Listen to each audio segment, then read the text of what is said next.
झारखंड की राजनीति में दिलचस्पी रखने वालों के लिए एक विशेष खबर है, विशेष सूचना है। अगर आप हॉट सीट या हाई प्रोफाइल सीट पर नजर रखते हैं तो धनवार की तरफ भी रखिए। यहां से बीजेपी के प्रदेश अध्यक्ष बाबूलाल मरांडी, झारखंड के पहले मुख्यमंत्री बाबूलाल मरांडी चुनाव लड़ रहे हैं। क्या कहता है धनवार सीट, क्या है इसके समीकरण, साल 2000 के बाद यहां क्या कुछ हुआ है। खुद बाबूलाल मरांडी के लिए चुनाव बहुत इंपॉर्टेंट है, बीजेपी के लिए, एनडीए के लिए सीट बहुत इंपॉर्टेंट है, क्योंकि वही बाबूलाल मरांडी हैं जिन्होंने बीजेपी छोड़ा था साल 2006 में और पार्टी का गठन किया था, जेवीएम बनाई थी और 14 साल के वनवास के बाद फिर से वापस पार्टी में आए साल 2020 फरवरी के महीने में। उसके बाद पार्टी ने उनको बहुत बड़ी जिम्मेदारी सौंपी।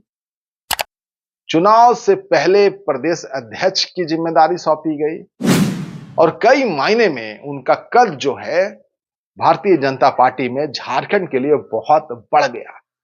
तो ऐसे में पूरी ताकत लगाई जा रही है इस चुनाव को जीतने के लिए। तमाम पार्टियां जुगाड़ में लगी है कि कैसे सेंधमारी की जाए। अब जब मैं सेंधमारी कह रहा हूं तो इसके कई मायने हैं, वीडियो में बताएंगे। नाम हमारा कुणाल सिंह है और आप धनवार सीट की तरफ बढ़ रहे हैं। राजनीतिक पटकथा सुनेंगे, किस तरीके से ये चुनाव आगे बढ़ेगा वो सुनेंगे। बढ़ते हैं, कहानी आपको धनवार सीट की सुनाते हैं। साल 2000 के बाद जो यहां पर दबदबा रहा है, यानी झारखंड बनने के बाद जो पार्टियां यहां पर चुनाव जीती है, उसमें अगर आप देखेंगे तो बीजेपी और जेवीएम का दबदबा रहा है। हम उसी जेवीएम की बात कर रहे हैं जिसे बाबूलाल मरांडी ने साल 2006 में बनाया था, जब बीजेपी उन्होंने छोड़ी थी, और उसी पार्टी का विलय बीजेपी में साल 2020 में हो गया। आपको बताना चाहेंगे 2000 के बाद जो 5 चुनाव हुए, 5 चुनाव में से 4 चुनाव भारतीय जनता पार्टी या जेवीएम ने यहां पर जीती है। साल 2000 और 2005 का चुनाव रविंद्र राय ने भारतीय जनता पार्टी के टिकट पर जीता और फिर 2009 और 2019 का चुनाव जेवीएम ने यहां से जीता।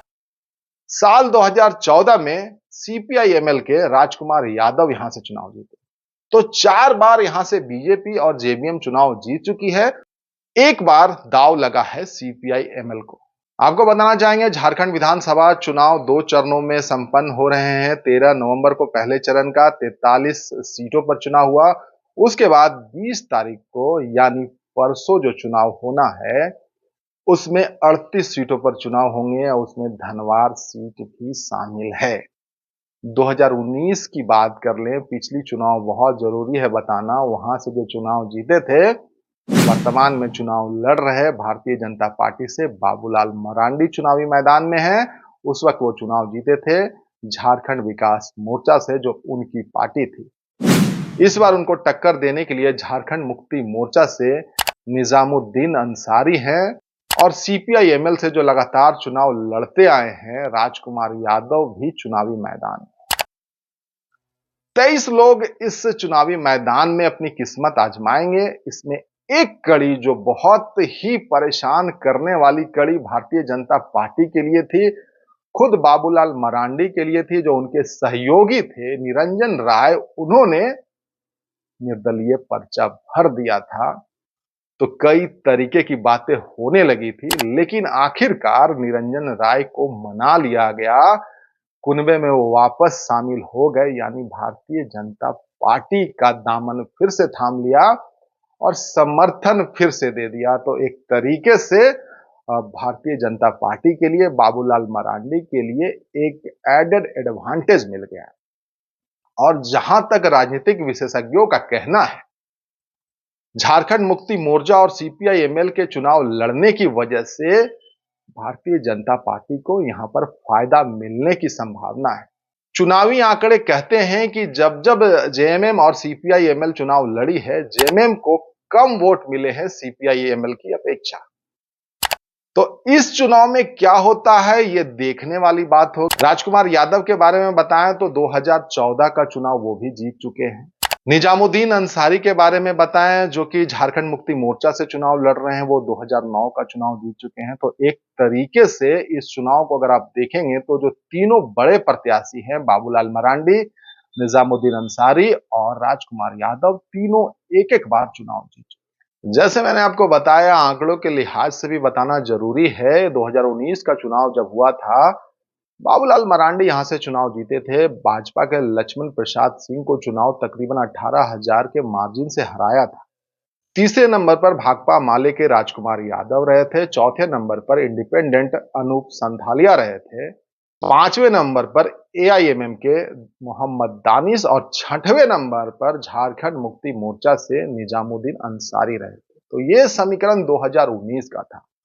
और 2024 में जो चुनाव लड़ रहे हैं, जो तीन बड़ी पार्टियां हैं, जिसमें बीजेपी से बाबूलाल मरांडी, जेएमएम से निजामुद्दीन अंसारी और सीपीआईएमएल से राजकुमार यादव, 23 कैंडिडेट अपनी किस्मत आजमाएंगे। किनकी किस्मत में क्या है, ये फैसला फिलहाल जनता को ही करना है।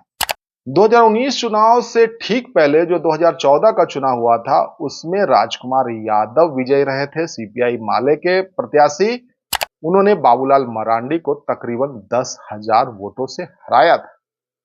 वहीं बीजेपी के लक्ष्मण प्रसाद सिंह तकरीबन 32,000 वोट लाकर तीसरे स्थान पर रहे थे। वहीं 2009 चुनाव की बात की जाए तो जेवीएम से निजामुद्दीन अंसारी चुनाव लड़े थे और वो विजयी रहे थे। दूसरे स्थान पर सीपीआईएमएल के राजकुमार यादव रहे थे, जिन्हें तकरीबन 45,000, और विजेता नजीमुद्दीन अंसारी को तकरीबन 50,000 वोट मिले थे। बीजेपी के रविंद्र राय यहां पर तीसरे स्थान पर रहे थे, उन्हें वोट मिले थे 29,290, और जेएमएम के प्रत्याशी यहां पर चौथे स्थान पर रहे थे और उनको वोट तकरीबन 7,000 मिले थे। और बात 2005 और 2000 की करें तो यहां से बीजेपी के रविंद्र राय चुनाव जीते थे।